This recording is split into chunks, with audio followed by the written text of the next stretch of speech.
We are all aware flying has now become very tense. There are plenty of stories about unruly passengers and customers being kicked off flights or even arrested at the terminal.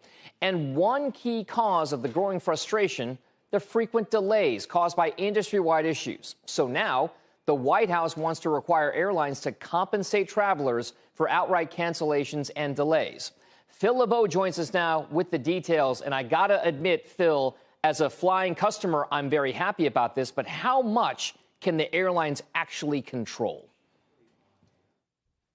Well, that's the question, Dom. This is really moving towards what we see more in Europe. If you fly in Europe and there is a delay, that's because of the airlines, because of poor staffing or a mechanical issue. And we're not talking a 15, 20-minute delay. We're talking about something 3-4 hours. Then you are compensated in Europe. And that's at the heart of the proposal. This would be cash compensation if there is a delay, or a major delay, I should say, or a cancellation, and the airlines would pay you for hotels, meals, rebooking. And again, this is for lengthy delays, not a half-hour delay or an outright cancellation due to the airline's fault. In other words, like I said, a mechanical issue, poor staffing.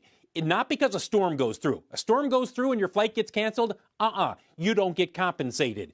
And all of this has to do in large part because of what we've seen in the last year, year and a half with the airlines.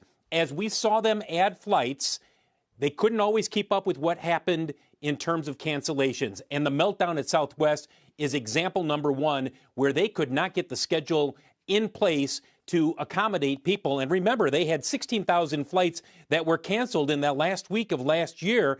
The DOT has pushed Southwest to compensate those passengers, and they're working on it. We've talked with CEO Bob Jordan about that. As you take a look at shares of Southwest, keep in mind that meltdown, it cost the company more than $1 billion.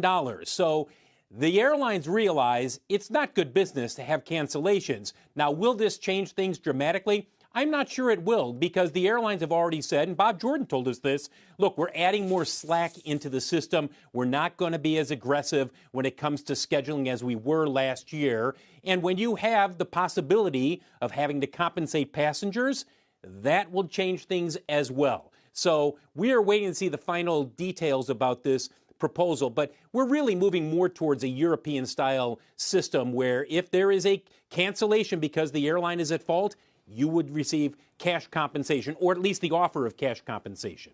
All right, Phil LeBeau with the latest there on the possibility of some of those policies going into effect.